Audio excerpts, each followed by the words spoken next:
And we are live from the CSI Outdoor Track and Field Complex on the campus of the College of Staten Island for today's NCAA Division II men's soccer matchup. In today's East Coast Conference match, the College of Staten Island Dolphins host the Spartans of St. Thomas Aquinas College. Good afternoon, everybody. Once again, my name is Joe Foreman, soon to be joined on the call by my broadcast partner, Nicholas Bavona. This is Game 2 of our ECC doubleheader, and the Dolphins will be looking for their second conference win of the season as they take on the St. Thomas Aquinas College Spartans here at home. The Dolphins are now 2-5 on the year entering today's game. Spartans come in with a record of 5-1-1. Both teams last played in conference action. The Dolphins lost a 4-0 result against Roberts Wesleyan on Saturday, and Damon was the last opponent in conference play for Stack. That game ended in a scoreless tie. Stack has it in the attacking third early. Ball in the corner. We'll get you the starters in just a moment for both teams. We'll wait for a clearance as that shot is saved by Justin Karaburin. He just got a piece as that ball bent toward the post. And a corner kick is upcoming for the Spartans.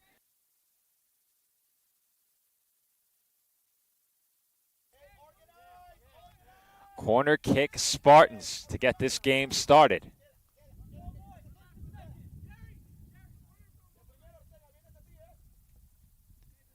That one sent near post, cleared away easily. An extensive pronunciation guide for Stack as that's headed on goal and in!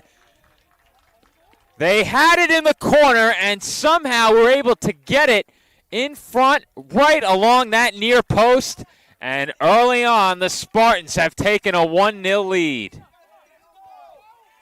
The reason I was referring to my pronunciation guide was to make sure that I pronounced Francisco Di Giorgi's name correctly. Yahir Hernandez scores it on the header, but Francisco Di Giorgi puts Stack on the board with an assist. Hernandez finishes off that cross with the goal from in close. And just like that, it is 1-0. Spartans early earning the corner kick. Nothing came of it immediately, but Di Giorgi in the corner was being pressured. He was able to get that ball out on the cross, and Hernandez was on the doorstep waiting.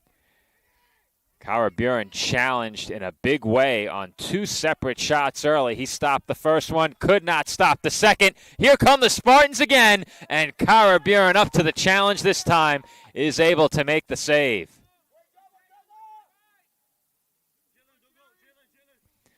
So what we're going to do on our broadcast, my audio delay right now to compensate for our wireless video is about 1 second. We're going to change that just a bit to about a half a second. I think I'm a little bit behind the live action, so we'll try that and see if my voice aligns a bit better with what is happening on the screen. With the wireless transmission coming in from completely across the pitch up in the bleachers, it is best for us to make sure that we have my audio on a bit of a delay.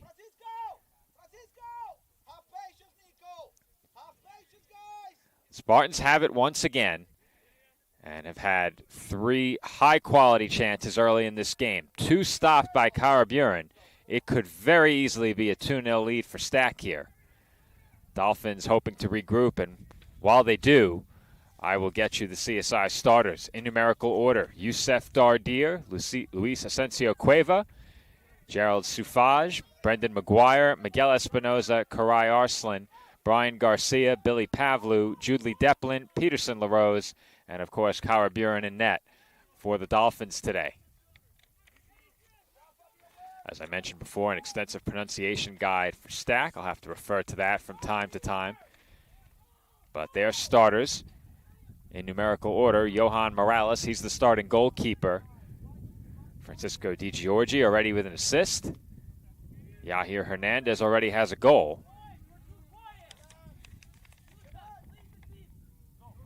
Kevon Evans wears number 10, also in the starting lineup. Jalen Money wears number 11. Jerry Tagliavia wears number 13. As the Spartans once again may have a chance here. That one's sent in front and cleared by Asensio Cueva. That ball now sent into the midfield.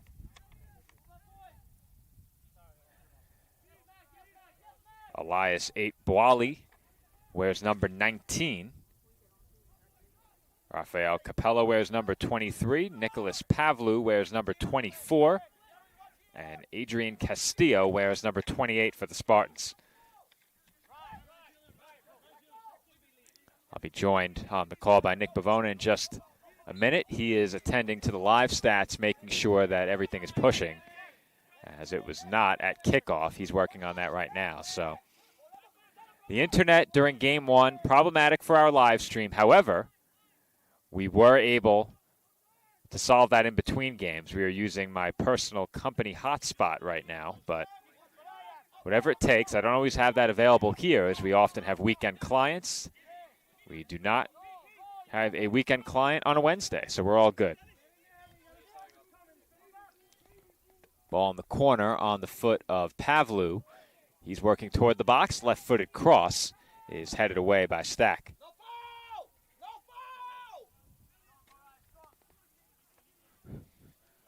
All right, Nick has his headset, and we welcome him to the call. Sorry, Joe, I had to take care of some personal business, but I also had to do the national anthem and the starting lineups for both teams. So a little bit of a quick head start for me, but happy to be on the broadcast, and I see it's already a 1-0 lead for Stack. All right, Nick, so what happened is the Dolphins early conceded a corner kick. They were able to survive that. The ball ended up back in the corner on the foot of Francisco Di Giorgi. And as I looked down at my pronunciation guide to make sure I said his name correctly, he was able to send one into the box near post. And waiting on the doorstep was Yahir Hernandez, and he scored it. That came immediately after a great save by Karaburin to keep the game scoreless. And then following the goal, Karaburin was tested again right as you came back and came up with another save. So this could very easily be a 2-0 game, Nick. Yeah, and we'll see if CSI can now respond, Joe, being already down 1-0 early in this game. Obviously looking for a big victory here today. Well, we saw when we had the Dolphins taking on Mercy, Mercy jumped out to an early lead in that game and really took it to the Dolphins in the opening minutes. And the Dolphins never really recovered from it. So it's important for CSI here to steady things a bit and regain their composure early in this game. It is just a one-goal game, but as I mentioned, it certainly could have been more.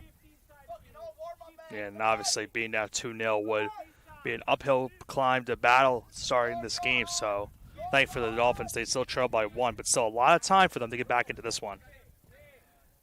For the Dolphins in this match, it is of the utmost importance to avoid that really tough start that plagued them against Mercy and really left them without much of a chance in that game. Mercy just surged ahead and never looked back.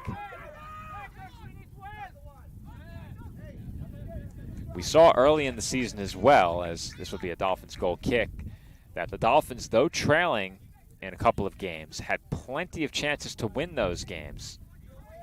One such match came against Bloomfield, where the Dolphins ultimately fell 1-0, a penalty kick, the deciding factor, but Karaburin very nearly had that ball taken away from him in front. Collision there, and the Spartans had it. But play continues, no whistle, and here come the Dolphins. Di Giorgi took it off the foot of Arslan there. This is Morales.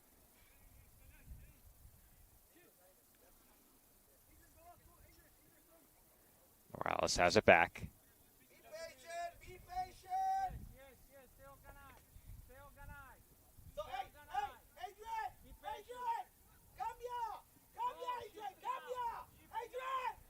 Spartans taking their time here. The Dolphins not applying too much pressure. And now Stack gets moving into the attacking third. Di Giorgi again in the corner. Deplin all over him. He works along the touchline, gets a pass off, and the shot was blocked. Kevon Evans from in close had his attempt blocked, and the Spartans will earn another corner. Well, if you look at the season, how they've gone so far for both of these teams, Joe, obviously for Stack, this is their second conference game coming off a tie and their last game against Damon. And for CSI, they've already played 3 conference games on the year. So that one is headed away, but they played 3 conference games already this season. And you kind of get the sense that this is a nice block shot. Stack is piling up the shots early, Nick.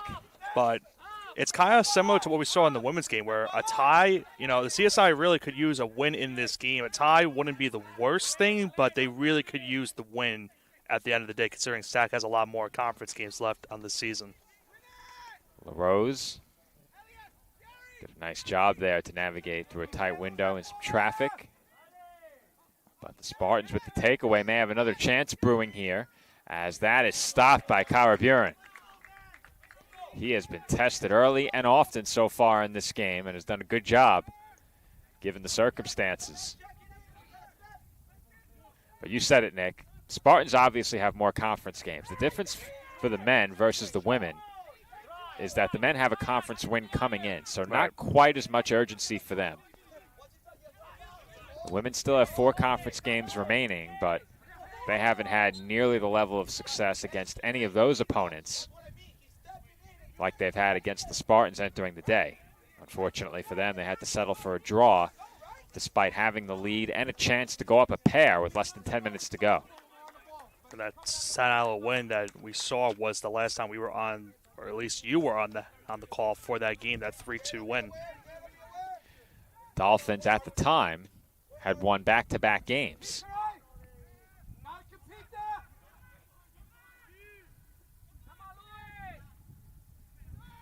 Here come the Spartans back the other way.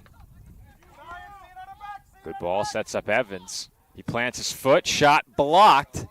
The net was vacated as Kyra Buren anticipated a shot on goal. And the flag is up for offside, so the Dolphins are awarded a free kick here. I think early on, a couple minutes into this game, I think maybe the concerning thing is obviously CSI hasn't really been on the up front. They have been backed up into their own territory defensively, and a lot of shots have been put already on the board for Stack. So CSI would love to get on the other side of the pitch and try to put some shots on net. Well, you mentioned the Dolphins win the last time we saw them here on Sportsnet. They've played 2 games since.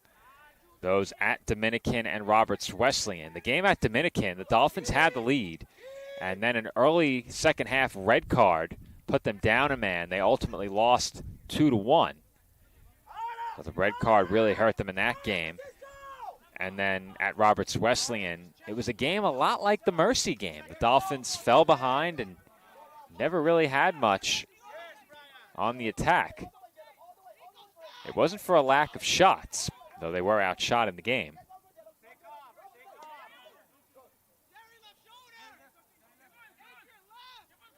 Final shot tally, 18-10. Only one of those 10 Dolphin shots on target.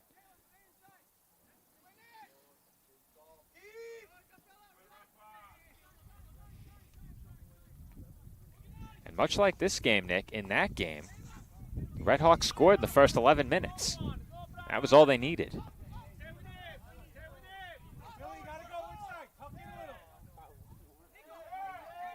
Shockingly, no call right there, Joe. I thought there was going to be a foul issue on Garcia, but play continued. I was waiting. To be fair, though, I'm a bit further from the pitch this game. We had to move our setup back to accommodate the officials and space needed on the sideline. I was very close to the pitch last game. Now I'm looking through all of our equipment. Dardier able to keep that ball in nicely right in front of us. Now LaRose. LaRose has been impressive in his first season as Dolphin.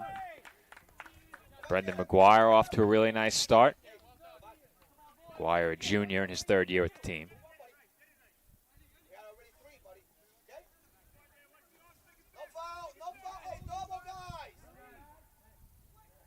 McGuire was looking to work toward the center of the box, and the Spartans will just clear it.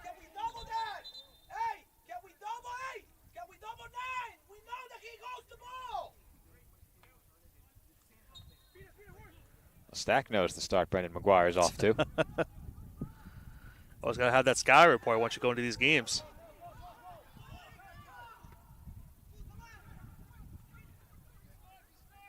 Back in the day, and I hate to admit this on the air, but it's true. Back in the day when I didn't have many clients and a business to run and so much else going on, I would come in with the full season stats, everything marked up, and plenty of information. But being the nature of things part-time, it's very difficult to make that happen now. So we don't always have those scouting reports of the opposition. The benches being right next to us certainly helps. Yeah. We know what they're looking for. Right. That's kind of the advantage we have here, being on the field or the pitch, where, you get to hear that up close and personal, conversations with the coaches and their players, and even sometimes the refs. Sometimes those are entertaining. Sometimes they're good. Sometimes can be entertaining in a sense where, there's some arguments going on. But nonetheless, a fun time as always, and we retreated to a good game in the first game of our doubleheader here today, and we'll see how the rest of this game goes forward between these two teams. Every once in a while, we're very thankful that we're the only ones with headsets on.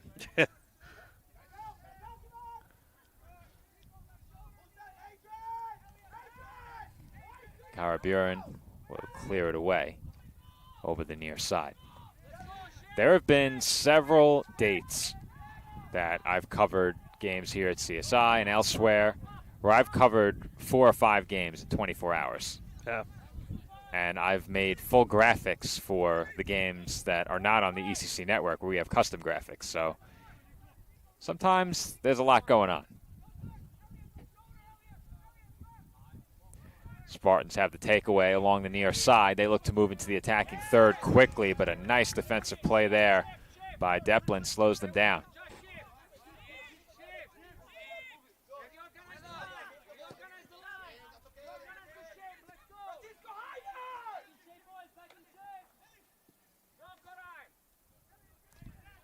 Our Sportsnet colleague from last season, Aaron Cohen, on the other hand, in contrast to my sometimes lack of notes, had in-depth stats and would go back and watch full games of the opposition. He would come in with a full tactical breakdown of what to expect, and we would always give him a couple of minutes before each game to break it down for us as that's sent into the box, and Karaburen is there to get on top of it.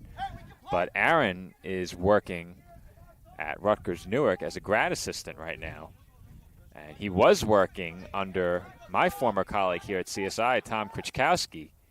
But it was just announced that Tom is now the AD for Athletic Communications at his alma mater, New Jersey City University. Of course, Tom worked here at CSI for many years. He was my supervisor when I was part of the game day staff. Movement behind the scenes as well here. But, yeah, we know Aaron was very in-depth with soccer. I would say out of all of us, I don't want to put us on the spot, but I would say out of all of our colleagues here at Sportsnet, he knows he's a big soccer guy in terms of knowing the knowledge of that. Not saying that we don't know the sport. I openly admit I am no tactical expert. But he brings it to more an extensive detail in terms of game planning and strategies for the teams going into each and every single game. So it was nice to have that on the broadcast, but happy that he's doing great things at Rutgers regardless for that. We weren't sure if we'd have him back this year, but I think with his schedule there and the recent move, it's tough. And the commute itself for him also, because we know how, we talked to him during the summer when we were doing calling Little League Baseball. The commute is very tough for him sometimes. I could not believe some of the commutes he endured to cover games with us, as the Spartans once again are threatening here in the attacking third, but Deplin will clear it into the midfield. McGuire there made contact, but he was surrounded by 3 Spartans.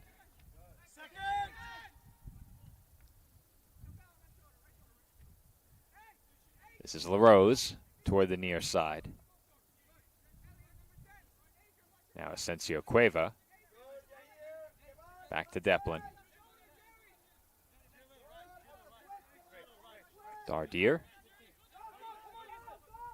For Deplin again, and Dolphins now forced into a bit more of a sense of urgency. And perhaps now they can turn that into a scoring chance. Ball ahead. Espinoza moving in. Works inside. And a good defensive play there to shut him down by Pavlu. Yeah, Pavlu saved that play right there. That looked to be a goal chance for Espinoza, and he made a great move inside. But if you saw Pavlu on that play, he kept him inside enough to the point where Espinoza really couldn't get a clear shot on net, and he set it wide for that goal kick. Well, that touch to work the ball toward the inside looked to free him up, and Pavlu at the last moment was able to swing around and get a piece of that ball. And we've seen it, whether it's one-on-one or three-on-one. Espinoza can generate a goal-scoring chance. And a good ball set him up as well from the midfield.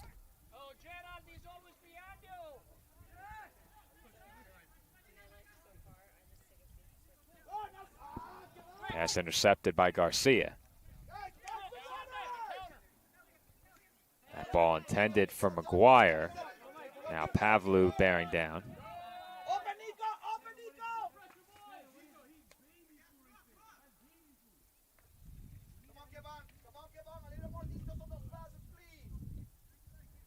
Spartans now will take their time.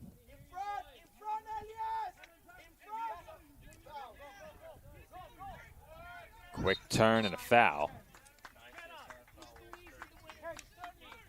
That one goes up against McGuire on that play.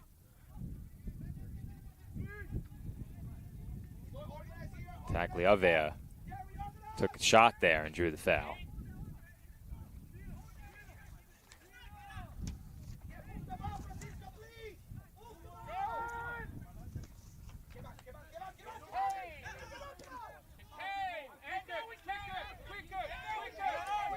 Here come the Dolphins. McGuire working his way out of traffic, and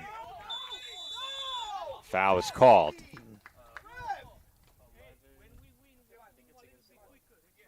It took a couple seconds for that foul to be called. Yeah, you know, I was listening in I thought to the they two were gonna, benches. Yeah, I thought they were going to let it play after that, but two benches certainly were adamant. Obviously, one side not looking for the foul call, and the other hoping for that foul call. And for CSI, they get the call leading to this free kick upcoming. So free kick, Staten Island. LaRose sets up to take it. Pavlu turns, has Espinoza. Espinoza toward goal, and the follow is wide. Dardier was there, and he sent it wide of the post. A ferocious rebound. That ball was tough to track, but Dardier was able to get a piece of it, and he sent it just wide. We'll get a look on replay. Yeah, we're going to look at just one moment. What a chance for the Dolphins to get even as they stop the clock here. Espinoza is going to get a talking to from the official, and with that, we'll get a look at the replay. Yeah, you saw right there, Dardier just missing it wide on that chance, and tough break for CSI right there, Joe. Could have tied the game at 1 earlier on in this first half, but that one just misses. But nonetheless, you do like to see that they are getting a little bit more opportunities. They've been a little bit more aggressive here in the last couple of minutes. Off the free kick, LaRose to Pavlu to Espinoza. Nice crisp passing from the Dolphins. Espinoza with a quality shot, and the rebound found Dardier. Just couldn't put it home from in close. That being said, a quality chance. And the Dolphins very nearly got even.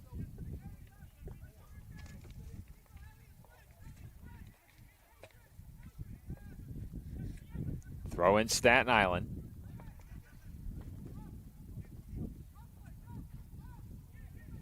Zufaj wanted to turn, being pressured, gets away. Still being pressured. Finally gives it up, and the Dolphins will play it toward their back line and clear it, perhaps accidentally, over the near side.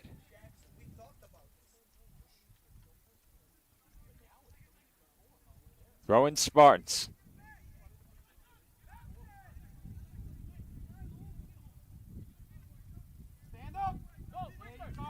LaRose takes it in the midfield. Dribbles away from pressure, wanted McGuire. The pass intercepted. It was Capella who broke it up.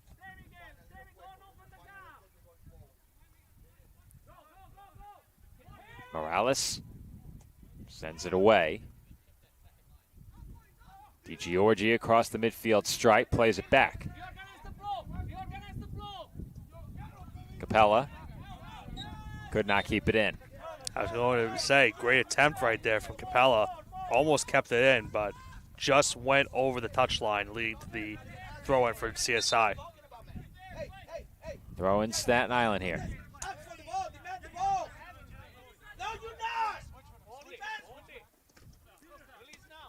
McGuire sent it toward the center of the pitch. The Dolphins once again forced to play it to one of their backs. Buren looking. That's sent into the midfield.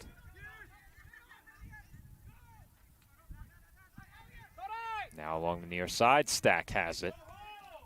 And again, they play it into the midfield, DiGiorgi.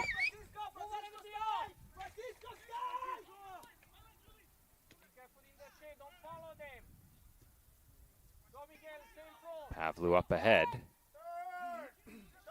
8 Boali now. Back to the near side, Capella. Moni, center of the pitch. It's played to DiGiorgi near side. And out of play. Dolphins there forcing a lot of passes, but no shot comes of it. They will certainly take that. It seemed like every time the Spartans had a chance in the offensive third of the field early, they turned it into a scoring opportunity. Now under 20 minutes to go in the first half. But as you mentioned, CSI being able to force those passes and not allow a shot on any attempt is good, but now it's all about getting back to the other side of things and getting some shots on goal. We saw a little bit of a flurry a few minutes ago. Can they get back into that point before this first half ends?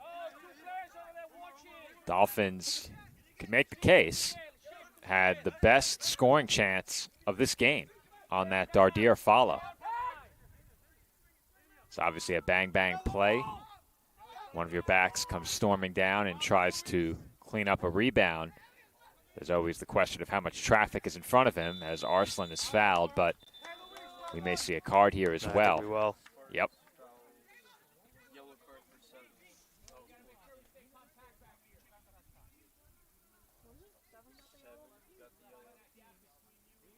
DiGiorgi picks up the yellow card.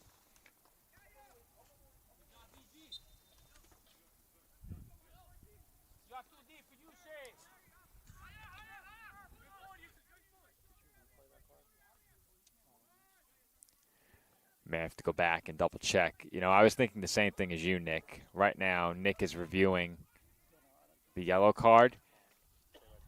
It looked like Sebastian Ortega may have been the nearest Spartan. I'm also not sure if I announced him as a starter. Meanwhile, the Dolphins have a quality chance off the foot of Billy Pavlu that is stopped. And CSI will earn a corner.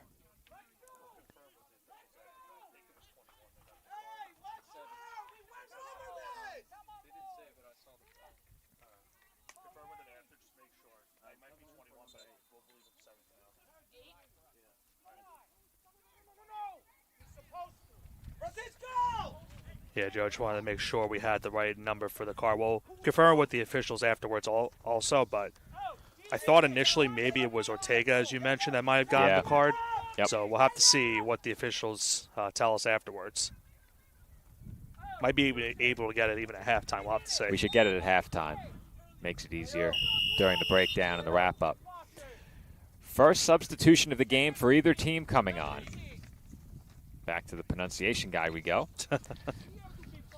Mika Luva checks in. I would have never guessed that based on the spelling of Mika's last name, so good thing I checked. Very complete pronunciation guides and rosters. Great job by Brad over at Stack. Very helpful, especially for doing the starting lineups as well, for both games at least. Very necessary. Very, very necessary. Very necessary. Sometimes, you don't get those rosters with the pronunciations. So you're just taking random guesses. Oh, no. It's the absolute worst. Yeah, when you're trying to call a game without the pronunciation guide, it's really tough.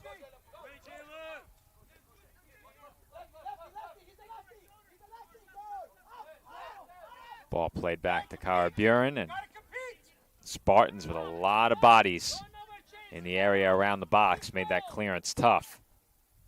Here comes DiGiorgi, dispossessed, but fouled first.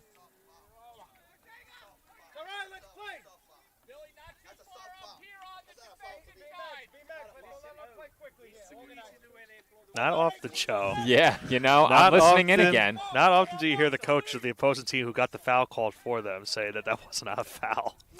You have to appreciate the honesty. Yeah. Head coach Edison Sanchez Vilas was certainly adamant that that was not a foul call, but they do get the call regardless. Well, you know you can trust his word now, as that shot is well high and wide, not close.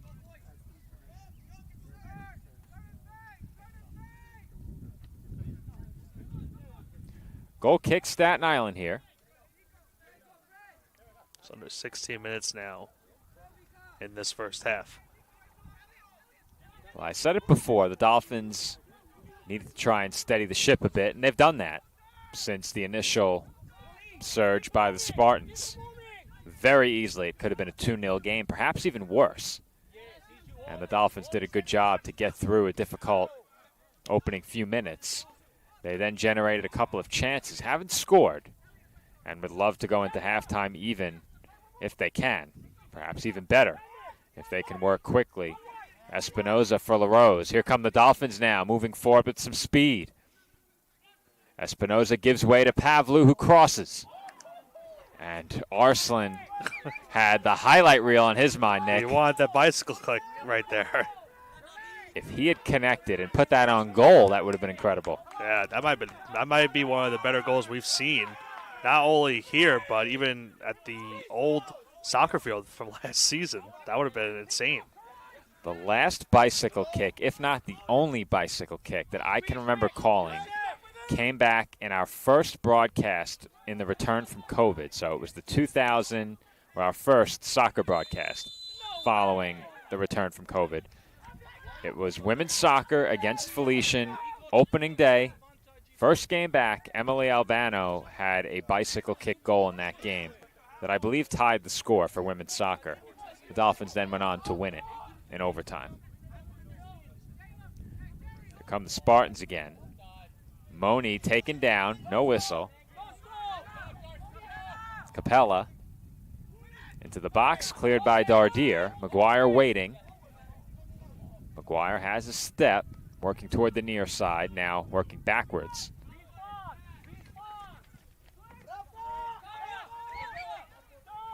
This is Suffage up ahead. And Pavlu is pushed, and we'll see if that draws a card.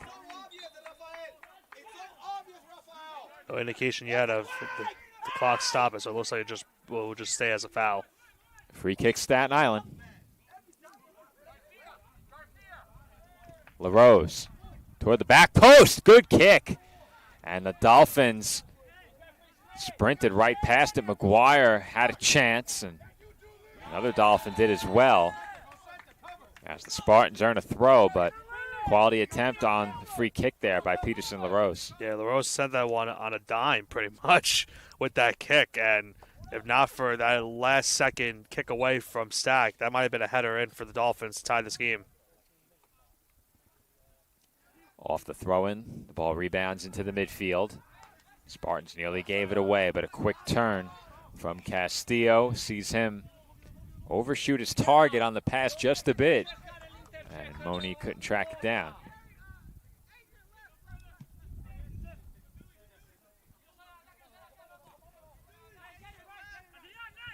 Throw-in taken by Garcia, and Moni commits the foul, trying to head it away.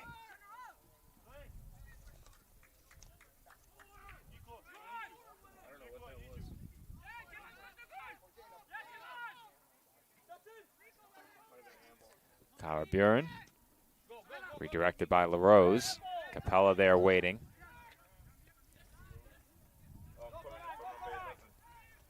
DiGiorgi up the near side. Arslan right there, and he earns the Dolphins a throw, taken quickly by Asensio Cueva. DiGiorgi just went down. Play continues. Espinoza for Pavlou. Pavlou working toward the box. Pavlou with the left foot. It finds its way to McGuire. He got rid of it. Sufaj sends it high.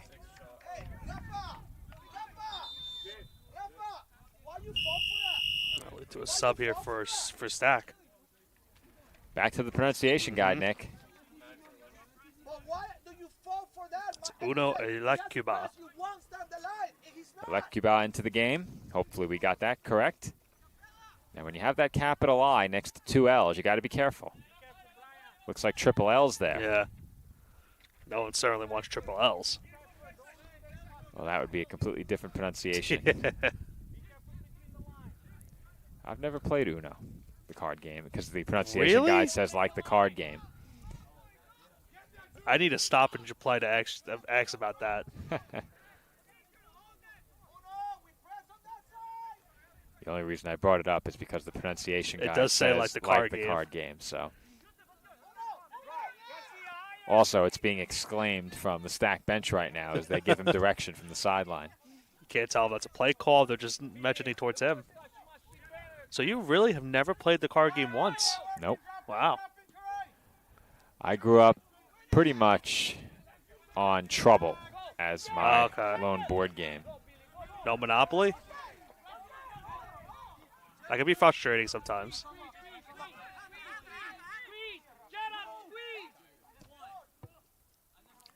Had to open the gate at my complex. Just got a notification that somebody was attempting a delivery for me. Sorry to not answer you, Nick. Oh, good. So, Monopoly, what were you saying? I was saying you never played that either? I don't believe so, no. Oh. I thought the silence after I asked that was because you had some very bad flashbacks. When I grew up, it was Trouble for board games. There was a stretch where I was determined to beat my father in chess. Given I was probably 10 years old, shouldn't be expected to beat a grown adult in chess. That was headed away by LaRose. Crossed by Moni and redirected off the post. Wow. I think that was a header by Luva that contacted the post. And the Spartans narrowly missed taking a 2-goal lead for the second time. And now a costly turnover. That's a bad one, as that shot is sent wide. Lekuba made a bid there. But we've seen a lot of good things from the Spartans at this end of the pitch so far in this match. And on more than one occasion, they very well could have gone in front by a pair. LaRose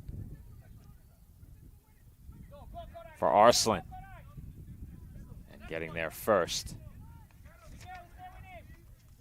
was 8 Boali. McGuire moving in on Morales. He gets rid of it. Right back to Morales. Dolphins now applying a bit more pressure. The Spartans will look to capitalize. Lekuba battling with Dardier, and Dardier is forced to clear it away.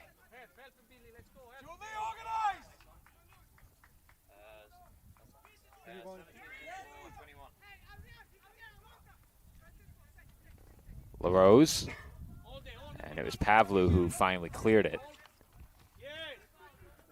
McGuire now battling in the midst of 3 red jerseys for the Dolphins. And he got a foot on it, but could not find a teammate.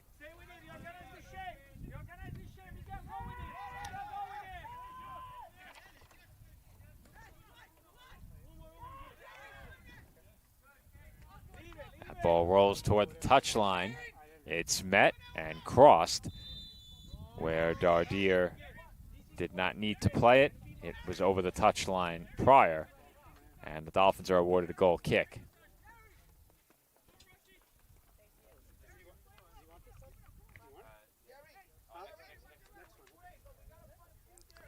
Goal kick played short. Dardier now. Nick, you might have to be my eyes and ears in this left corner, our left anyway. Sure. I have no view through our sideline camera and the bench. There is 7 minutes left in the half, I can tell you that. That is helpful.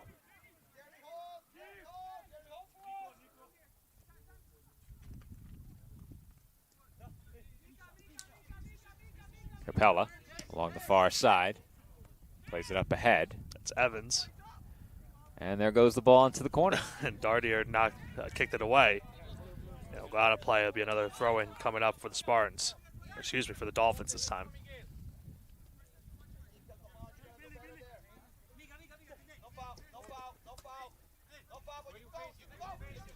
Pavlu now working against two Spartans. Better watch out, Joe.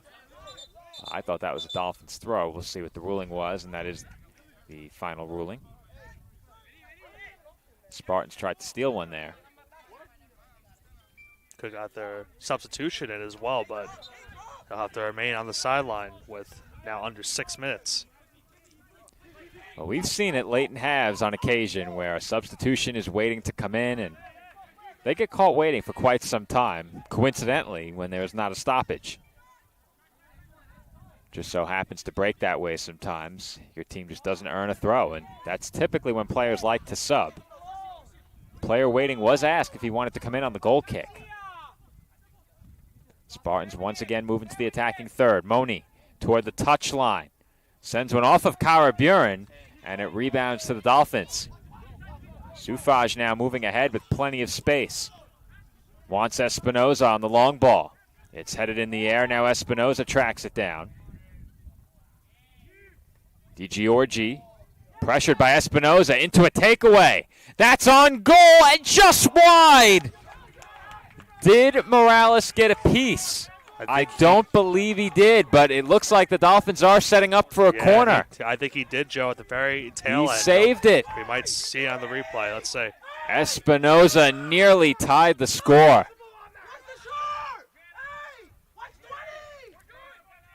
Short corner, LaRose along the touchline, speeding ahead, plays one in front, and it's directed in. Did he send it behind the keeper? Did he send it off a Spartan? Or did one of the Dolphins make contact? We'll go to replay and find out. A lot of traffic in front made it tough to see how that ball found its way in. But what we do know for sure is that off the foot of Peterson LaRose, the Dolphins set up a game-tying goal. Nick, walk us through it. Yeah, let's see. So you see LaRose setting it up originally, and then it just goes in. I can't really tell if... Slow it down. Yeah, we might have to tell at the end. Now, Joe, what we were doing is we were trying to get a replay before that while the temp was going. So while we do that, I'm gonna mute my headset, and I'll get a second look real close. I think LaRose officially is credited with that goal as he just put it behind the keeper. It looked like he tried to send it in front. Instead, he sent it in. Karai Arslan with the assist, and the Dolphins have tied the score at 1. And if you're CSI, you have to be very pleased with a 1-1 score. The Spartans have had plenty of chances and may have one more here.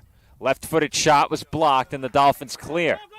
So looking back at it, Joe, that was indeed the case. LaRose was going, it looked like for a pass on that play, and it just ended up going into the back of the net, hitting that far left side post, and putting CSI now into a tie at 1-1. Well, as I was saying, Nick, if you're the Dolphins, you have to be thrilled with a 1-1 score. The way this game was going early, the Spartans jumped all over the Dolphins, had a chance for more than just the one goal. They could have gone ahead by a pair on 2 separate occasions, and the Dolphins were able to keep it a 1-goal game. CSI finally breaks through following the corner kick on the shot by LaRose. A shot which very well may have been a pass attempt, and now the Dolphins may have a chance to take the lead. Arslan, shot saved. Rebound cleared. How about that? Yeah, the Dolphins have, I mentioned it a couple minutes ago, but now even more into the effect. They have been very aggressive these last couple minutes. CSI has certainly dialed up the attacking pressure these last couple of minutes. And where are we on time, Nick? We are now under 3 minutes to go. Well, if you're the Dolphins here, I think we're going to see them play with a lot of energy these last 3 minutes, trying to keep the pressure on and make sure that momentum lies with them heading into the second half. I was looking for Sal on that goal, Joe, to see maybe if that was the reason, but I did not see him, so I can't credit him for it like I did in the women's game earlier. Sal Caruso, our intramurals coordinator, stepped in to the track and field complex, and all of a sudden, goals were scored. Now, you know what, Joe? Maybe it was Marquise. Marquise just showed up. Oh, where is he? Right behind. Oh, Marquise walks in, and we find the back of the net. Yeah. We just need to find a new person each and every single time, I guess. I guess so. It's been working so far, 2 for 2. Marquise busy teaching during the early game. He deals with the grade school kids, and very quickly, Nick, the college athletes are becoming kids to me. Far too quickly. I know, right?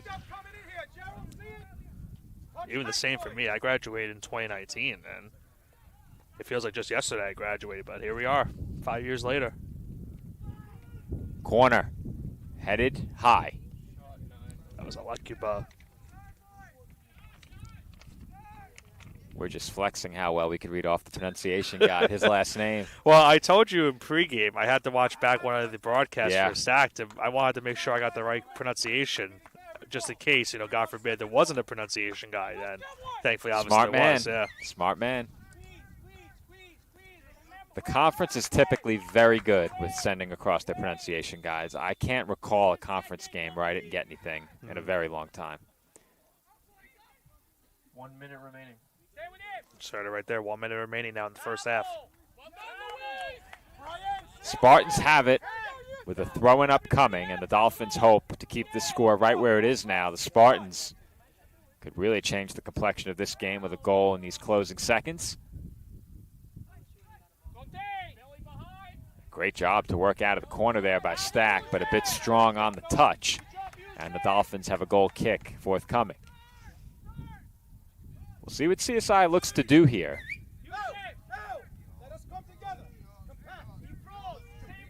Can't imagine they would look to push it too much and risk conceding a goal.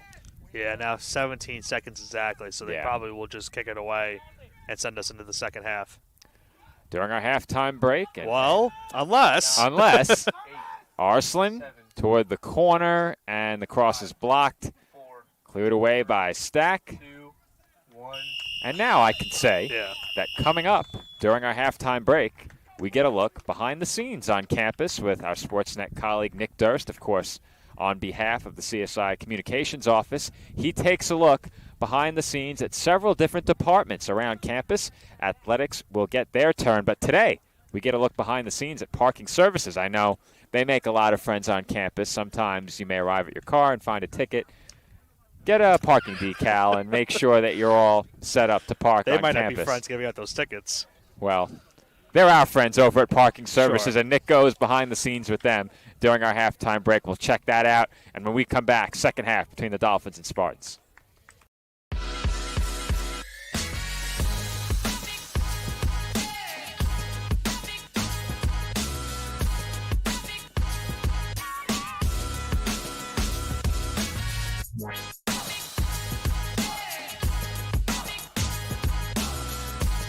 Welcome to another edition of Behind the Scenes at CSI. I am your host, Nick Durst, and today we are going to go behind the scenes with Parking Services. Let me welcome in our special guest today here, Mike. Mike, tell everybody what your role is and where your office is and what your office does. Sure, welcome. Good afternoon, everyone. Welcome to CSI. I'm the Parking Enforcement Supervisor, and we're over here at Building 3A, which we handle parking and Dolphin card, as well as parking permits. If you need a student ID, faculty, staff, you would come to Building 3A to obtain that.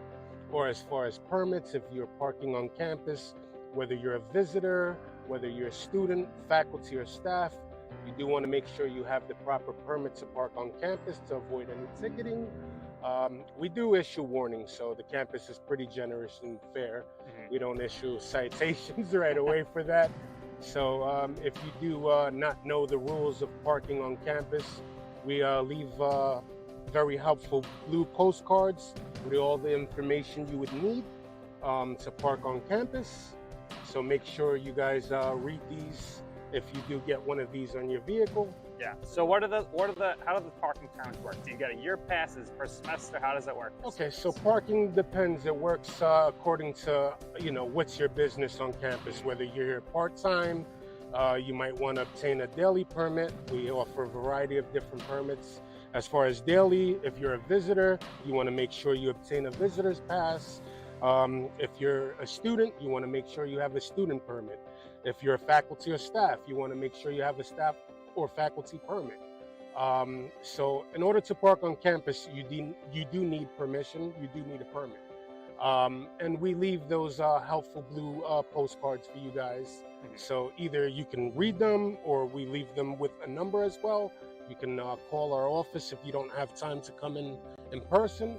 Just give us a call and we'll run you right through what you need to park on campus.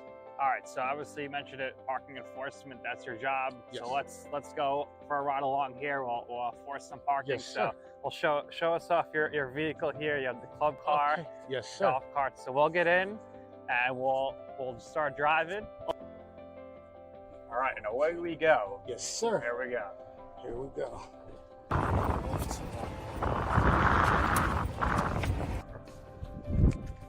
All right, Mike, so we're here in the lot. Okay, so we're in staff lot 1, and here we're pretty much scanning vehicles to make sure that they have their permits, that they're complying with campus rules and policies, as well as students shouldn't be parked here in the staff lots. Please make sure if you're a student or you're a visitor, you park according to where you're permitted to park. So yeah, now what we do is we use a scanner and everything is digital. No more stickers on the vehicles, which is pretty cool. You don't have to have Makes that. things a lot easier. Yes, sir. So, and what I'll do is I'll take my scanner, I'll go towards the plate, I'll scan real quick and just make sure that they have a permit and that they belong in the lot. This one's a faculty and staff. Obviously, it's good. So I'll pretty much do this with a team of 2 other guys, and we're working from 9 to 8. You do need a permit to park on campus, whether you're a student, faculty, or staff. It goes for everyone. So here we go. We're at staff lot 1, and I'm going to be scanning a vehicle and checking to make sure that they have their permits and they're properly parked in their designated locations. So as we can see, okay, this vehicle has a warning from February 1st, 2024. They didn't get the permit yet, so they only have 1 warning, so I'll be issuing a second warning to them. So here we go. I'm going to issue a second warning.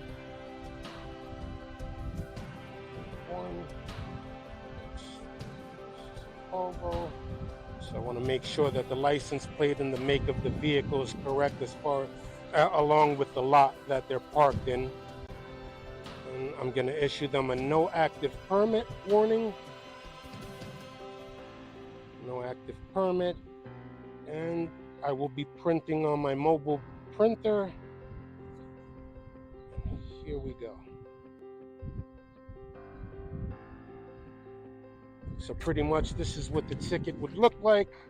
You would get a warning here for no active permit, and we also leave you a courtesy postcard, which is one of these blue postcards. As you can see, we have our number and all the information you would need to obtain a parking permit on our campus.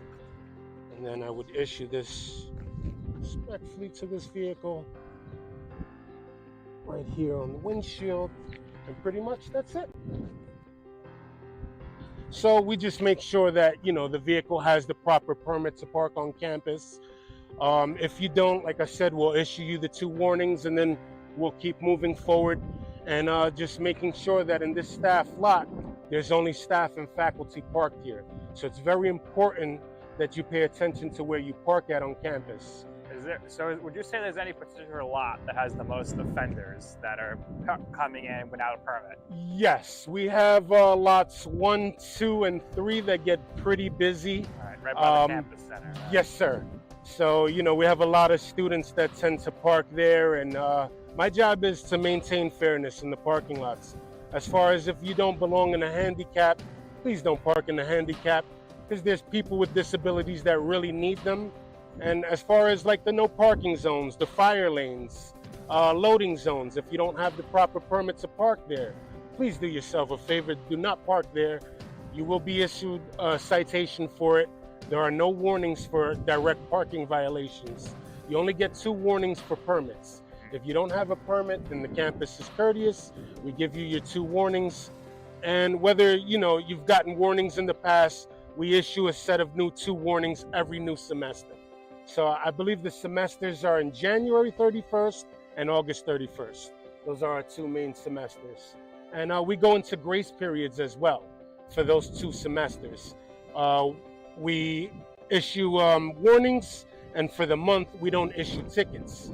So, we give you guys more than enough time to, get down to our office or even call. If you can't get down, you can call our 718 number or access us through the internet and find out what you need for as far as parking on campus. All right, Mike, this has been great. Thanks for taking us along with you. Mike, you do a great job. You're out here, rain, Yes, sir. snow, sleet, hail, doesn't matter. You're going to Yes, be sir. out here. Last question for you. Is there any particular weather that you would say is maybe more challenging for you to do your job? Would it be the really hot days, the rain, the snow? What would it be? I would say more the rain, because the rain, it just, it's pretty hard to work in the rain. You can't really see too much, and then to type on these gadgets are pretty hard. And yes, it's not fun working while you're wet. Yes, All sir. right, Michael, we appreciate your time. Everybody, make sure you get your parking permits. Yes, And please. Mike, thank you for walking us through what you do. Thank This you. has been another episode of Behind the Scenes at CSI. And off Mike goes to the next lot.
And we are back here on the ECC Network. Our score at the half tied at 1. Now, Joe, you're going to have to keep your comment for a second. I got to help them out with subs. All right, so Nick and I had a discussion ready for our return for the second half, but that will have to wait as they are going to ensure that we have the correct second half starters.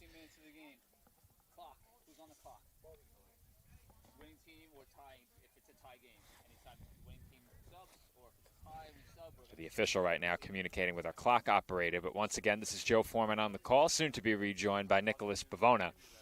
Dolphins fell behind 1-0 in the opening minutes, and the Spartans very nearly took a 2-goal lead shortly thereafter. However, the Dolphins were able to weather the storm and keep this a 1-goal game, and because of that, they were able to net the equalizer off the foot of Peterson LaRose.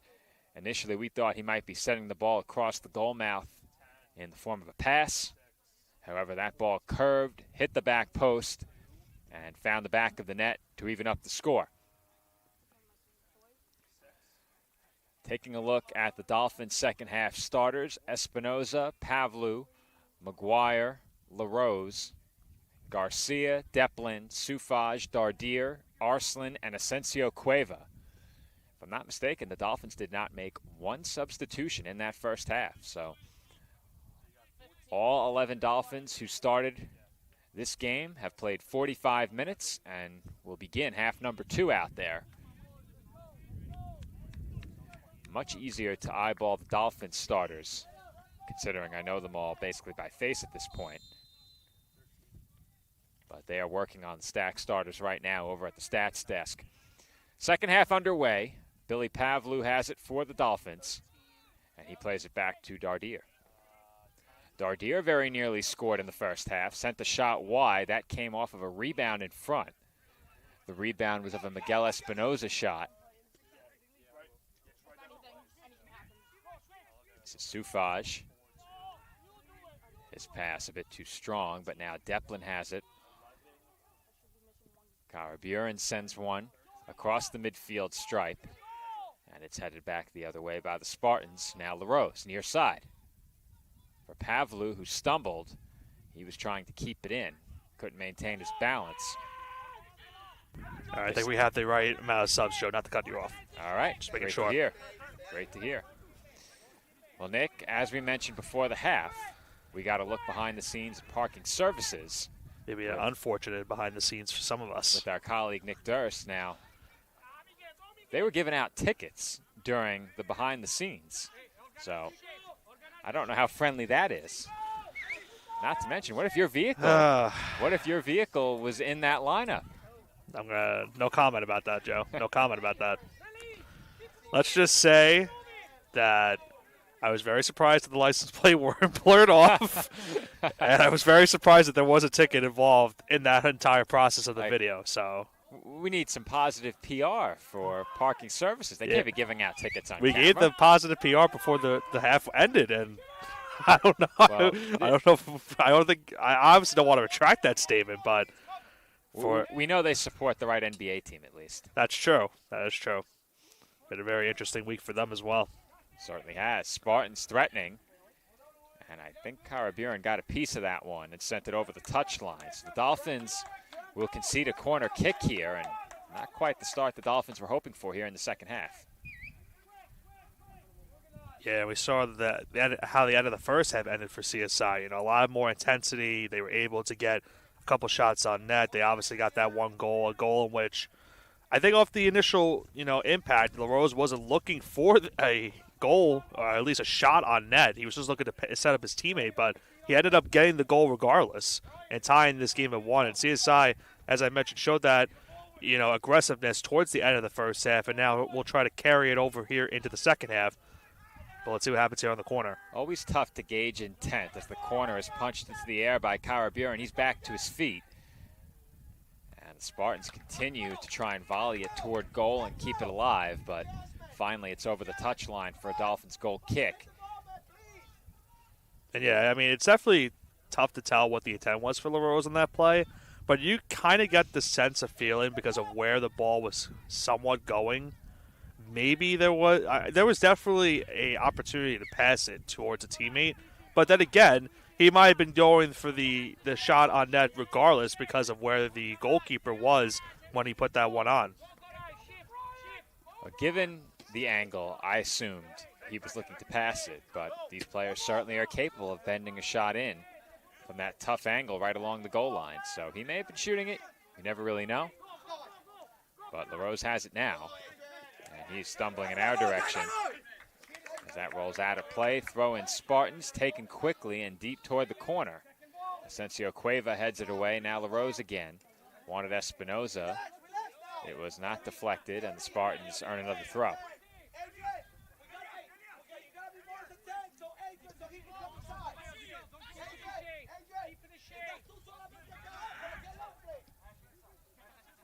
Spartans working toward the midfield now. Taking their time, their backs. Passing it to one another here.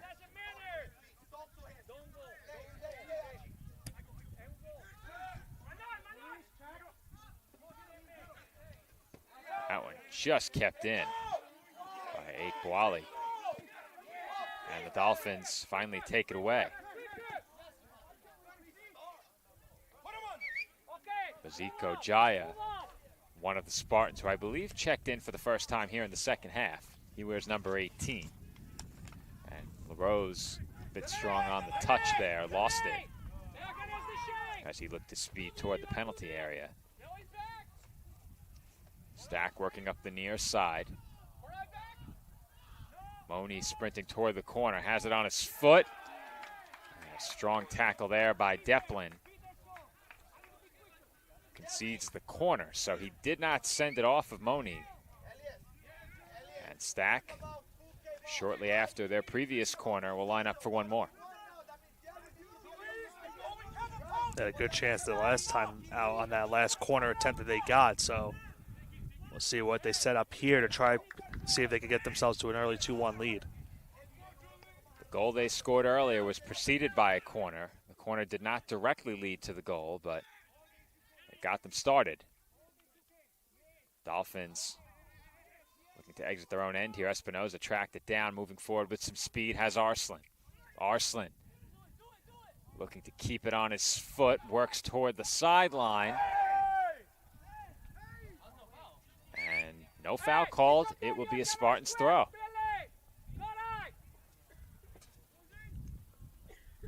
It's another one of those plays, Joe, we've seen in this game that expected the foul to call there, and well, I didn't. Nothing to the be Dolphins bench did. Yeah. I didn't. I thought that was a clean tackle.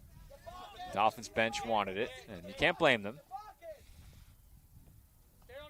You can always wish.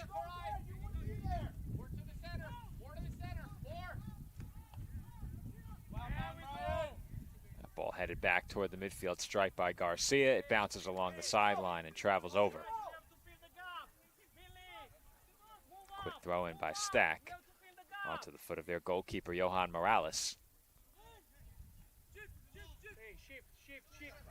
Morales a bit strong on that pass, forcing Akwali to run after it.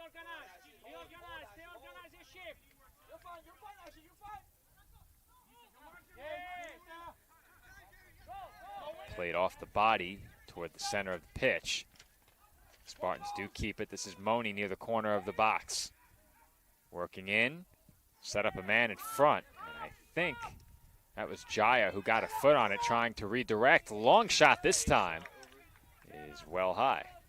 That shot from Castillo right there. It'll lead to a Dolphin goal kick. Castillo put a big boot into that one and sent it well above the bar.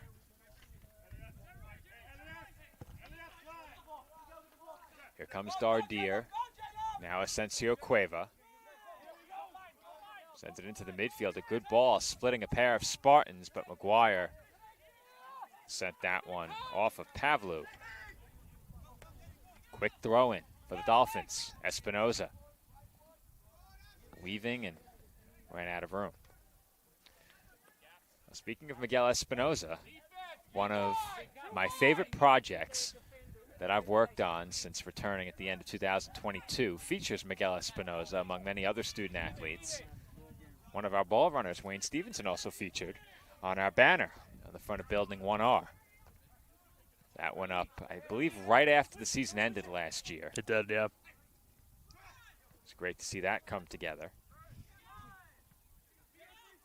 Espinoza had heavy traffic here, couldn't get away.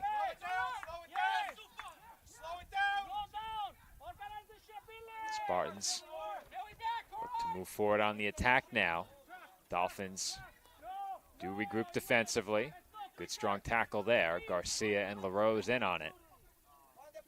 CSI headed the other way. Pavlu into the corner, but there's nobody home.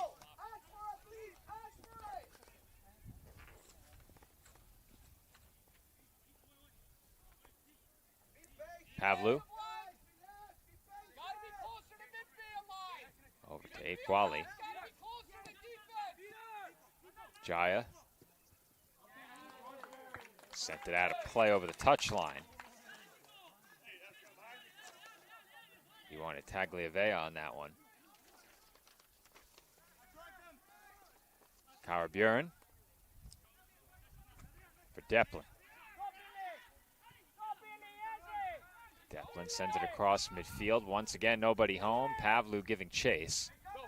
Pavlu of the Dolphins, that is, working closely with Pavlu of the Spartans. Same last name spelling. Different hometown and high school, so I'm guessing no relation.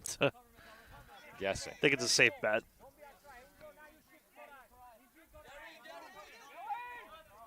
Moved to the inside by Joshua Ashe. He gives it up, Tagliavea. And the Spartans give it away. They concede the throw.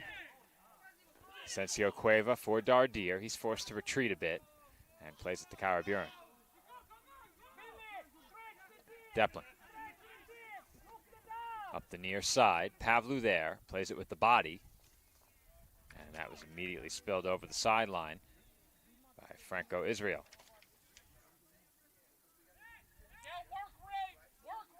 So on the pronunciation guide, they have his last name Israel. But it says like the country. Have I been pronouncing the name of that country wrong all this time? I know. I thought the same thing. We'll go with Israel, because that's what it says.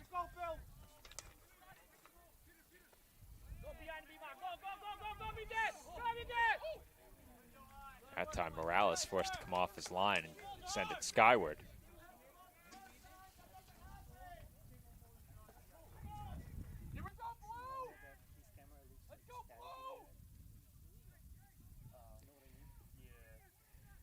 Not much we can do about that in regards to our far sideline camera feed. Yeah, it is a little bit choppy right now. What you might be able to do, let me see here. Any better? Try this. Kind of numb. Hey, we can serve. Let's go get one.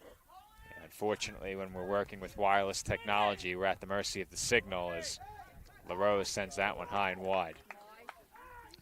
I think the best we can do is just utilize our sideline camera on the near side, or at least near side relative to us, whenever we can.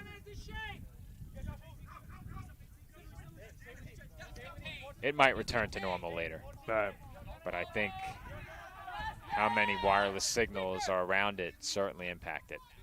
Dolphins, off the takeaway, looked to move forward on the counter, but Espinoza lost it. And now the Spartans may have a chance. Moni working against two Dolphins now, Garcia and Sufaj. That was headed by Jaya and cleared by Asensio Cueva. Tagliavea for Ashe. Ashe over to Tagliavea and right back to Ashe. Spartans taking their time here. Akwali for Jaya and back over to Castillo. Pavlu over to the near side. And he gets it back from Israel. Castillo given room. Now Akwali. Moni. So I was mistaken. I was looking at Evans along the far side and using Moni's name. Evans is 10, Moni is 11, so that was my error. That was Evans working against a pair of defenders not too long ago. That's LaRose right now down the ground for CSI. Player that they'd hate to lose. Cloud now being stopped officially.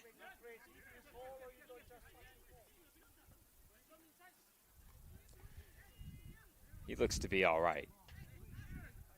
Gets to his feet now and will walk it off under his own power. It's good to see. The foul was called against Stack, and the Dolphins will have a free kick here.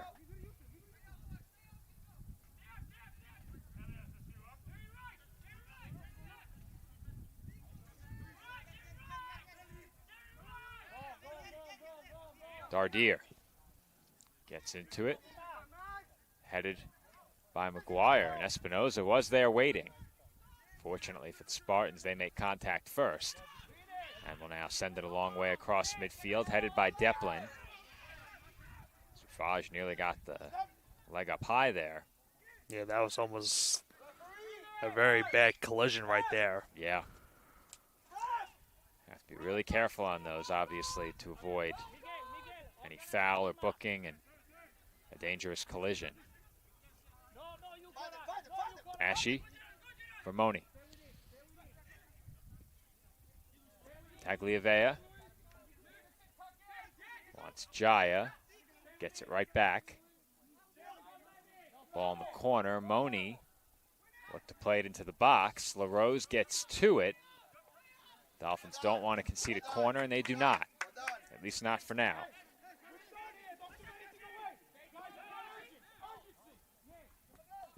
We're approaching the 30-minute mark now, just 5 seconds away. Thank you, Nick. I have to signal non-verbally to get a time check. Where I'm seated, I cannot see the clock. This is Espinoza.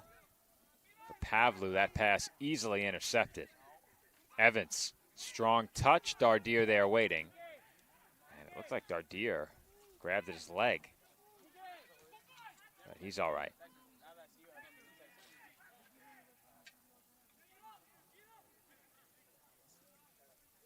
Something else that we can pick up really well from the sideline being this close. If a player's laboring or looking a bit uncomfortable, it's very clear from down this low.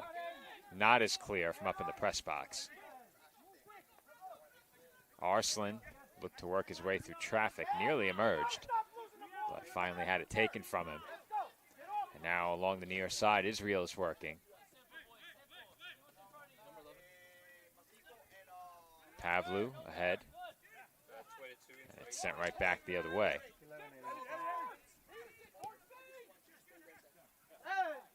Moni got a piece. Jaya into the corner. Tagliavea had the cross blocked. And the Dolphins could not clear it. Jaya, give and go, broken up. And Asensio Cueva clears it. The Dolphins wanted a foul for the jersey grab. Didn't get it. And here comes Espinoza. Espinoza for Arslan. Arslan working along the far sideline. Crosses one in front. Nobody home. Espinoza had some room, but decisively Morales came up and played it.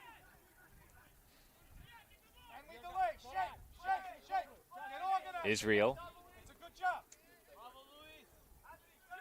Castillo and back over to Aitwali. Moni.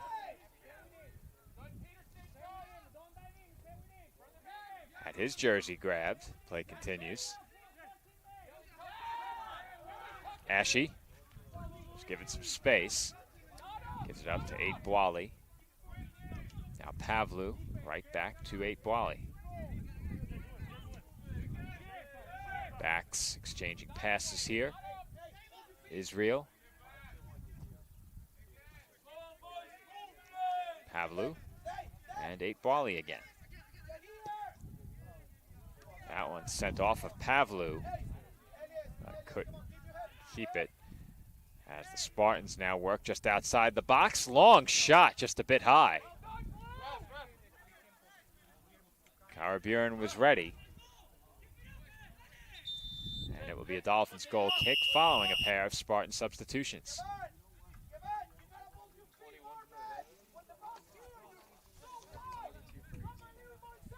Sebastian Ortega and Eric Wicken will be the ones subbing in for Stack.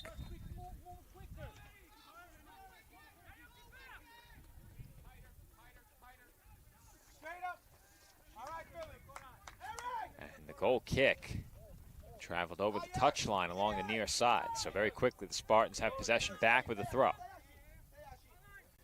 They've been very methodical here in the second half. Dolphins really haven't had much at all in terms of possession time.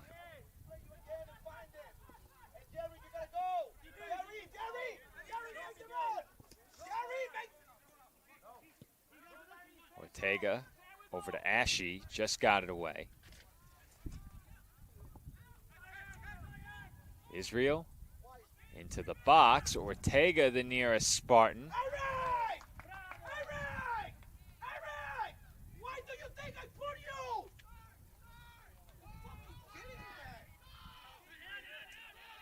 I'm not sure if any of that comes over the headset, but I hope not. The instruction from the Stack bench occurring very close as now a shot attempt could be forthcoming here, and I don't know if that made it on goal or not. So many bodies in the way. May have been blocked, might have been saved. A good series of passes by the Spartans. That was blocked by a Stack attacker. Play continues, high shot again, and the Dolphins survive. Well, that's the angle you lose when you're on field level, Nick. If the action occurs in the box and you're not looking down on it, sometimes it's really tough to make out what happens through a mass of bodies. Yeah, exactly. And, trying to figure out the amount of numbers, especially if, we have an instance where a goal happens in that spot and you're trying to find out who got the goal and the assist. It's always tough to look at, but thankfully sometimes with the beauty of replay, we do get to see who in fact is in that sequence. But right there, it's always tough to tell regardless, as the Dolphins are called for a foul on that play. So we're inside 25 minutes to go now.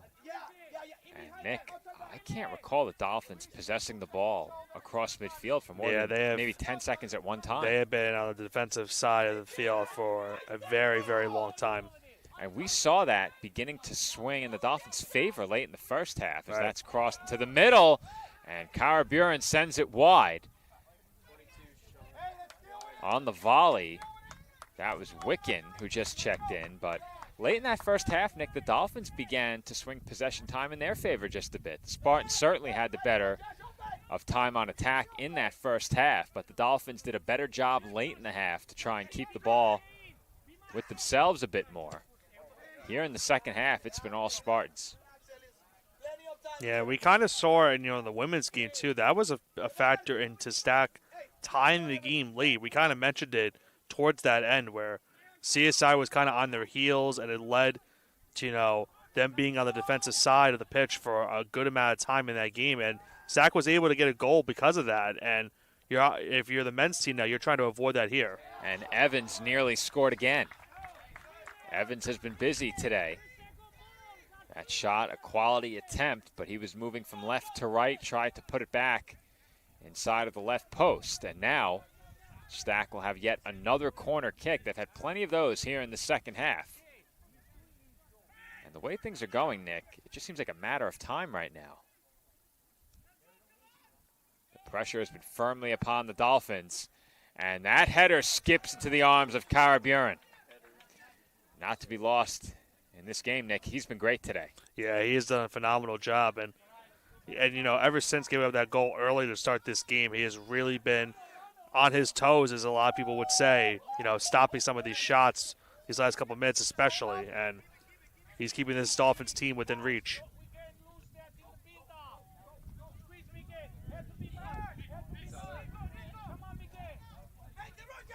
Once again, here come Spartans working along the touchline now. Cross in front, cleared away by Deplin. Castillo had his shot redirected by Wicken.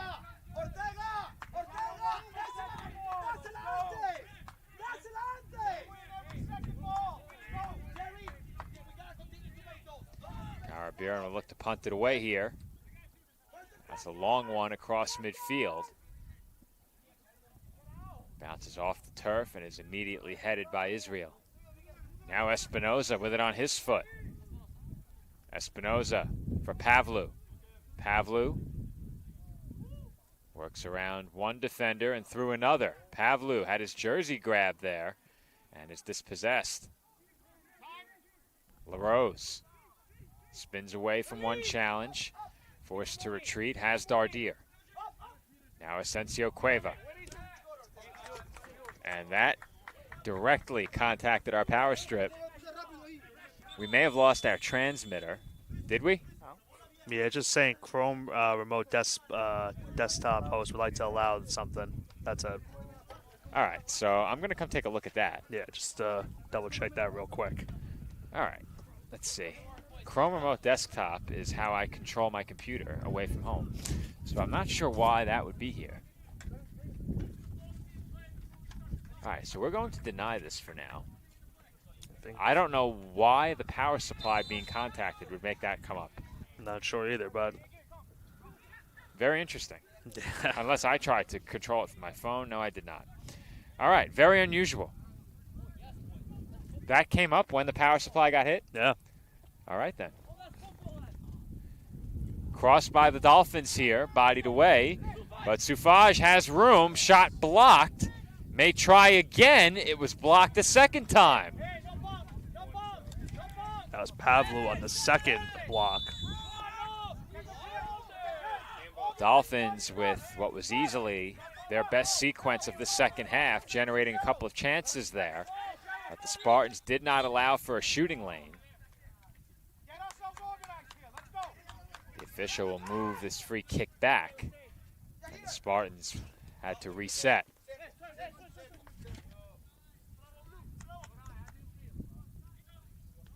Pavlu for Ashe, right back to Pavlu, and we've seen this more than once already. Spartans working the ball sideline to sideline between their three backs. And Eight Boali finally moves forward. Tagliavea for Ortega, and Ortega had it taken away. That's sent into the Dolphins bench. We didn't mention it, Nick, but perhaps we should have a bit earlier. The Dolphins are without Brian Curlew today. He is not in uniform. He is on the Dolphins bench, but not in uniform today. So Dolphins without a key player in this game. Also, there were some other changes versus the regular starting lineup. Luis Asensio Cueva in. As the Spartans now work in his area of the pitch. That shot beats Carburin. And after many opportunities throughout this second half, it is Eric Wicken who finally converts, and the Spartans go in front 2-1. Yeah, Wicken steps into the game for Stack and delivers the early blow in this game with that second goal, and it was perfectly set up once again, and this time around, giving Stack now a 2-1 lead with now 19:26 to go in regulation. Tagliavea picks up the assist. But, Nick, I said it before, the way this game was going, it just seemed like a matter of time. The Spartans were dominating possession, had a lot of shots from in close, some of those blocked. Carburin's had a great game. Many of those shots were saved. I'll get an official save tally for him as well, but I'm not sure how the Dolphins defense could have been expected to withstand the pressure they had faced in the second half. And finally, the Spartans break through. About to reach the 19-minute mark here in regulation. And now CSI once again trailing by a goal. Carburin with 8 saves against 10 shots on goal in this one. On the other side, Morales with 5 saves. The Dolphins have certainly had their chances, but many of those came in the first half. And I think if you're a fan of CSI, you had to feel pretty good heading into half number 2. The Dolphins survived an early flurry by the Spartans that resulted in several shots. Stack easily could have gone in front by 2. The Dolphins then seemed to take control late in the first half and did a lot of good things as that's crossed over everybody and headed away by the Dolphins. And late in that first half, the Dolphins did a lot really well, and it looked like they'd found their footing in this game, but whatever halftime adjustments the Spartans made have certainly worked. That's headed again by Wicken. And he's been a factor since coming in. Yeah, he's been very active since he entered this game as he got that header on, but just was not able to get into the net for a second straight goal. Wicken, 6'3", and a big body to target for potential headers. He did connect with the head on that last try, but came up empty. About to reach 17:30 remaining in the second half. So during the final 15 minutes, the clock will stop with all stack substitutions. That's something to keep in mind. So late in games, oftentimes, it takes a bit longer than the final 15 minutes that are on the clock. So now we were wondering why maybe that stoppage happened earlier in the women's game. That's probably what happened in that one. Well, it was a tie score, and was that one? It was still outside. tied? It was tied, and Okay. it was outside of 17. It was outside of 17 minutes. So I was a bit confused as to why they stopped it there. Okay. Actually, you're right, Nick. It wasn't tied. That was the Dolphins were up. Yeah, that was when The Dolphins were up. yeah, both the But- Castro substitution. We weren't inside of 15 minutes, Right. which was why I was surprised to see the clock stop.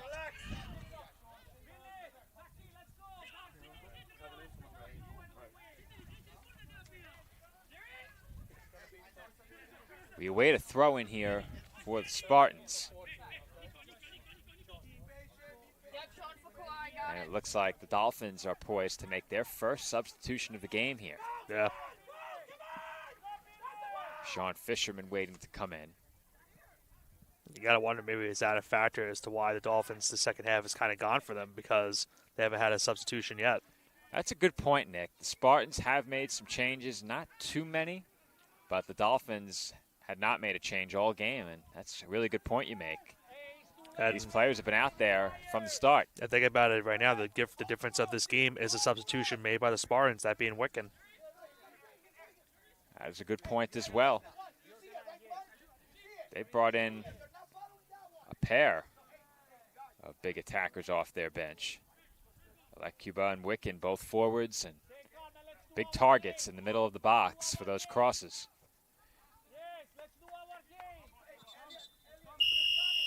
Changes for both sides. We mentioned Sean Fisherman coming in for the Dolphins. And on the other side, for the second time today, The clock will now stop, Joe. it will be Mika Luva checking in for the Spartans. So I would assume that means we're inside of 15 minutes, Nick. Nope. All right. We're 15:26. Okay. I guess it's inside of 15 minutes always, plus officials' discretion. I think it was because the sub for the Spartans didn't come on the field, the pitch too quick, so maybe that was why. Maybe.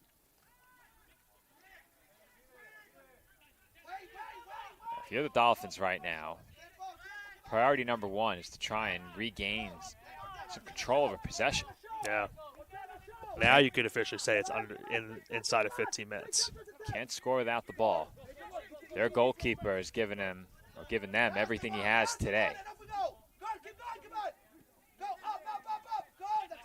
And Fisherman went down hard. Foul called. And Dardier is down, Joe. And you mentioned earlier he was a little bit shaken up earlier in this game, but now he stays down, and we'll see if CSI makes a substitution here. He grabbed, I thought, at his left leg earlier. He's favoring his right leg now. I mentioned for the Dolphins, Brian Curlew not in uniform. I don't think Christopher Cardozo's in uniform either. So those are two players that we've seen get in on a fairly regular basis during the games we've covered here at home. And it would appear neither is available. And you would think that the way that he's kind of grimacing, maybe it's just a cramp because of how long he's been in the game. That's at least that's what you would hope at least, but. Also not in for the Dolphins today, Badr Mesrar. So Dolphins missing quite a few players who have regularly started and gotten into games. You have to wonder, how many bench options do they have? Dardier is going to step off, so CSI will have a substitution. We'll see shortly who it is.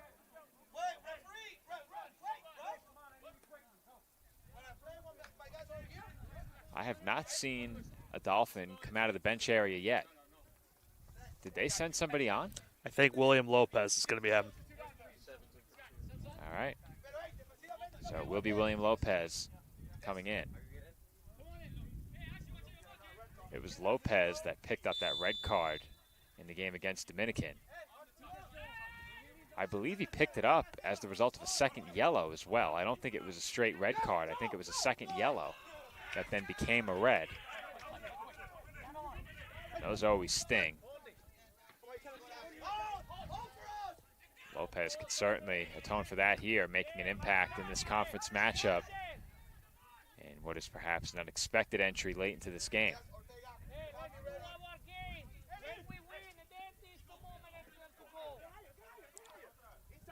Now, Joe, I do want to mention our wide shot did go out for just a moment. I think we're back on now, but it did go out just for a brief moment. Yeah, with the wireless signal, we're at the mercy of technology. We did get our personal company hotspot in here for the Wi-Fi for Game 2, so we haven't had any internet issues, but unfortunately the signal from our camera on the other side, not always stable. Evans crosses it, got by Deplin. Wicken almost had a chance for another goal. He says, my bad on that one. Just couldn't control it.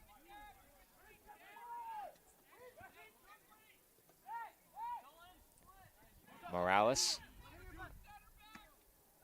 finds Lopez, but immediately the Spartans get it right back. Deplin looked to have won the header. Asensio Cueva has it. Deplin a little bit shaken up on that play, Joe. Not sure the Dolphins can afford another player headed to the bench. Espinoza for Lopez. Now Deplin. Deplin has Pavlu. He sends it skyward. And Espinoza is whistled for a foul. And clock will stop. Yeah, he's going to get a yellow card for attempting that shot. And obviously, in the grand scheme of things, in this game alone, will that yellow card be consequential? Probably not. But when it comes to suspensions, you cannot afford to pick up unnecessary yellow cards that may result in a late season suspension. So you need to be careful picking up a yellow card in that spot. He picked up that card at 12:35, now under 12:30 to go in the second half. And you have to wonder if that was frustration or perhaps thinking the foul call was a bit soft.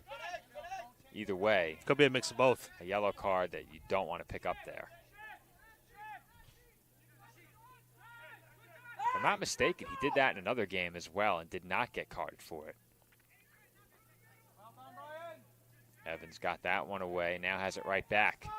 He wants to cross, it's broken up. Pavlu thinking about where to go with it, sends it up the near side. Immediately getting a foot on it was Israel.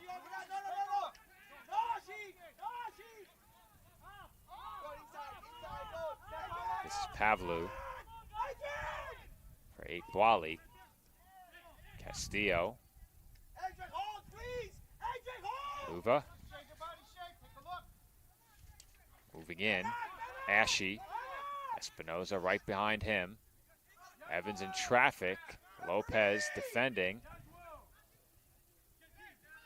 Stack bench wanted a call there, don't get it. That one chipped in the air, and down goes Tagliavea.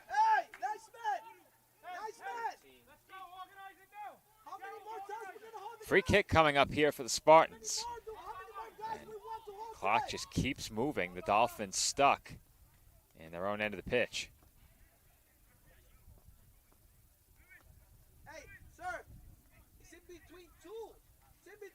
Given what we saw late in the first half, I am quite surprised by how dominant the Spartans have been in terms of time on possession.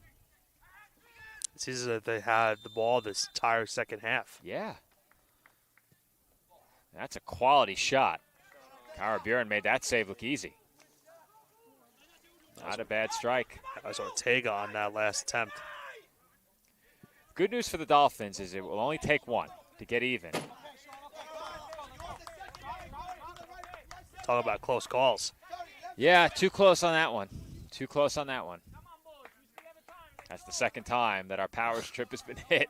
Off the scoreboard, then pretty much off the power strip, then almost getting onto the table where our mixer as well as our laptop are for the broadcast. I've been thinking about it since the message appeared on the screen. Should I be concerned that somebody was trying to access my computer via remote desktop? Was that your car that maybe they found a laptop or something in there? I don't know. Espinoza still moving forward. Now Sufaj avoids two challenges.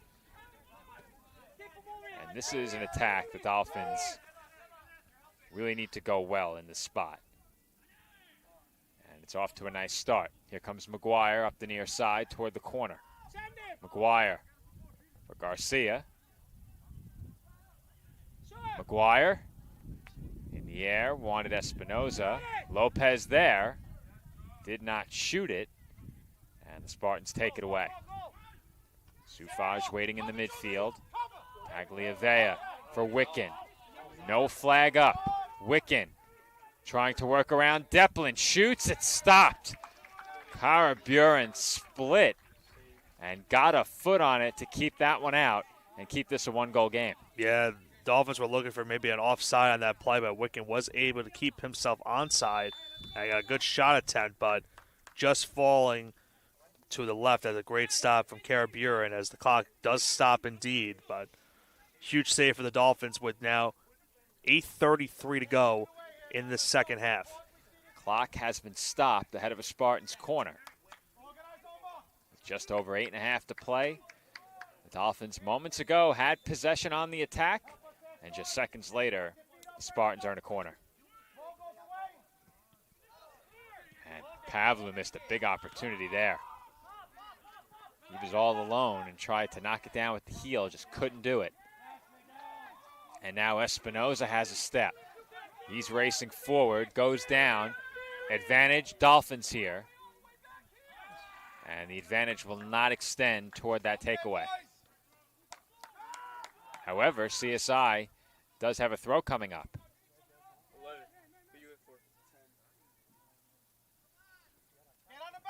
Pavlu gave it back to Fisherman. And there was just nobody in the box for the Dolphins with the exception of Espinoza. Ball was crossed there, nobody home. Dolphins may try again here. Pavlu taken down with a strong tackle. Fisherman dispossessed, and it's cleared away.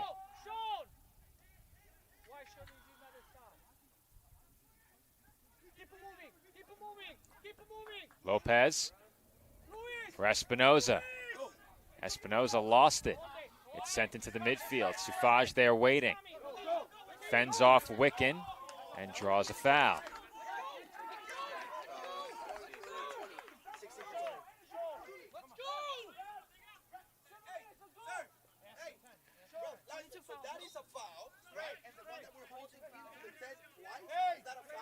It's going to be a free kick for the Dolphins, taken by Sufaj. A discussion ongoing in front of us. Two substitutions waiting to come in as well as the Dolphins move forward. Espinoza got it. Put it in! Pavlu to Espinoza along the touchline. And the Dolphins have gotten level.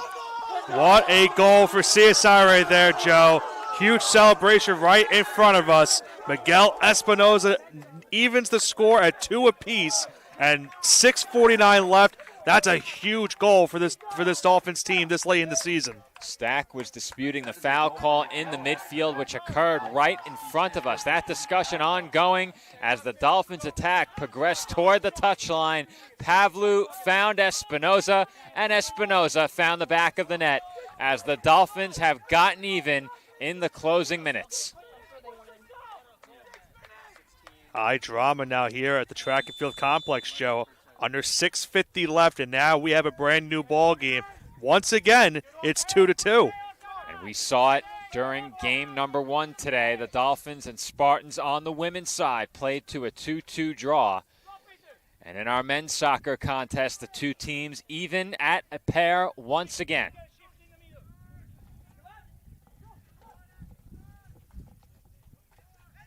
Spartans have it. 8 Boily sends it into the box. Wick in there with the header, and it is stopped by Cara Buren. I mean, what an impact Wicket has been in the second half, Joe, but Cara Buren with a huge save for CSI, keeping this game tied at 2 as we now are about to hit the 6-minute mark in regulation as he keeps it at this even score. Trying to get a look at the corner kick taker. Tough to make it out as that's sent. Back post, contacted in traffic. That was Monet on the corner, Yeah. Joe. That corner, also problematic, much like the other one. But I'm standing now. It's 2-2. It's the closing minutes. And now I can see the clock as well, which helps. As that ball bounces into the box, Fisherman got a piece and he was fouled. And Monet got called for the foul on that one. I also have a good look at the Dolphins bench and who may or may not be available. It looks like all the available players are gathered toward the corner. I could not see them from where I was seated before. But the Dolphins earn a free kick following that foul call.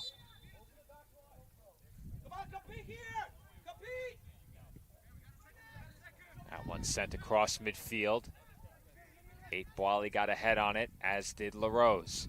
Chipped ahead. Pavlu for Espinoza. Espinoza racing in, and Morales just got there in time. Barely, Joe. He Barely is right, got Nick. there. Barely is right. Espinoza made a huge bid right there to go for his second straight goal. Right at the end, Espinoza skipped past his marker. And now that ball is past everyone. And a foul was called on Stack right there. Deplin went down. The clock is stopped at 4:33. That was a very nasty collision towards the tail end of that play. I thought maybe the flag went up. I did not see a foul. Maybe at the end of things, but that ball managed to roll past everyone, and it was a race toward the touchline. And the race ends with a whistle. That was Deplin at the very tail end that got hit by Moni.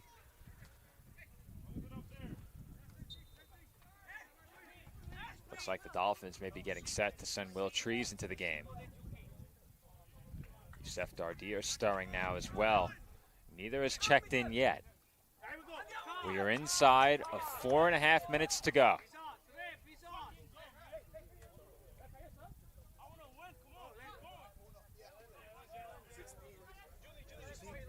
Throw in Dolphins. Fisherman. Working between 2 defenders. Is dispossessed. It's sent into the midfield. Wicken there all alone. LaRose gets by one challenge, moving forward, and plays it through, but no one making a run there.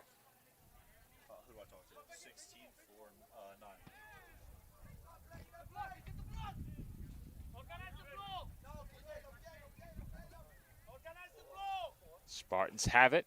Under 4 minutes to play.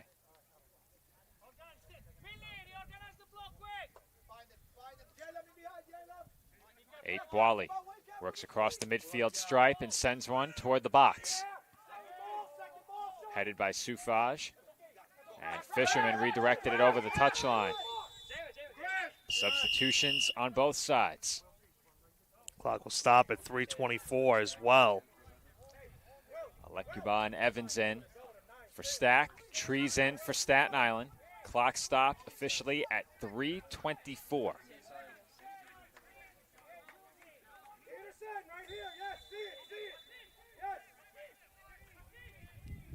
Throw in for the Spartans, headed away by Fisherman. 8 Boily sends it into the air toward the corner. Good first touch there by Tagliavea to corral it. Now Evans working toward the center of the pitch. Good tackle by LaRose. LaRose avoided one challenge, could not avoid the second from Evans, and it will be a Spartans throw. Now officially hit the 3-minute mark. 3 minutes remaining. Dolphins and Spartans knotted up at 2, and what I initially thought was a throw-in upcoming has been deemed a free kick for Stack. Yeah.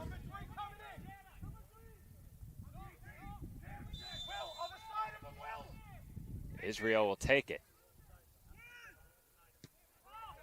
It's cleared away by Lopez. It bounces back toward Israel.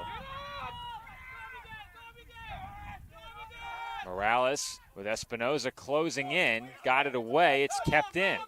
Ashe kept it in. It was headed by Ortega. Fisherman could not keep it in along the touchline.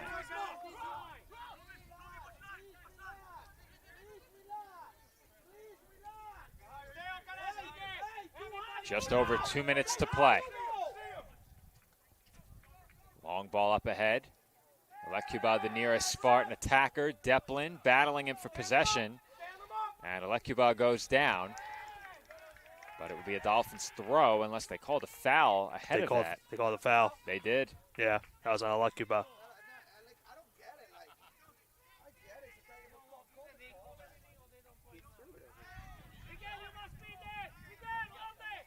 Espinoza for LaRose, just got it away. LaRose still has it. And his pass for Espinoza broken up. Under 90 seconds to play. Pavlou, quick turn. Working along the near side. LaRose, and the pass was too strong. It's chipped in the air by Evans. 8 Boile across the midfield stripe.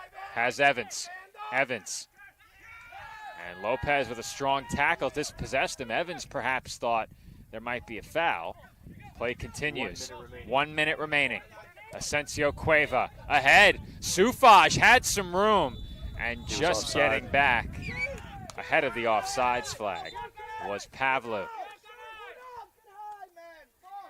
45 seconds now to go.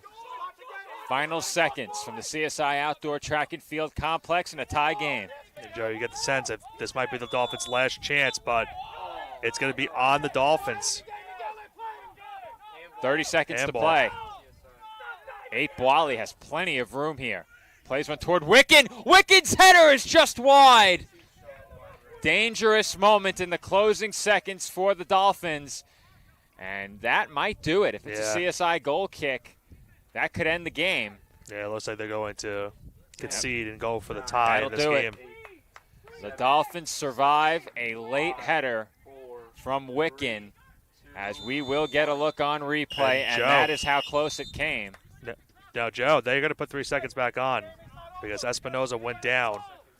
So they do add a couple seconds left, so CSI will be able to at least kick it away. Well, they won't do much with that. And the game is over. So the Dolphins come from behind to earn a draw in what was another very resilient effort from this men's soccer team. They fell behind 1-0 early, tied the score, and then late in this game they trailed by a goal and were able to get even once again as they pick up a draw against the now 5-1-2 Spartans. The Dolphins finish the day 2-5-1. Yeah, I think if you're CSI, you'll definitely take the tie in this game, especially the way Stack's season has gone so far, being that they were 5-1-1 coming into this contest.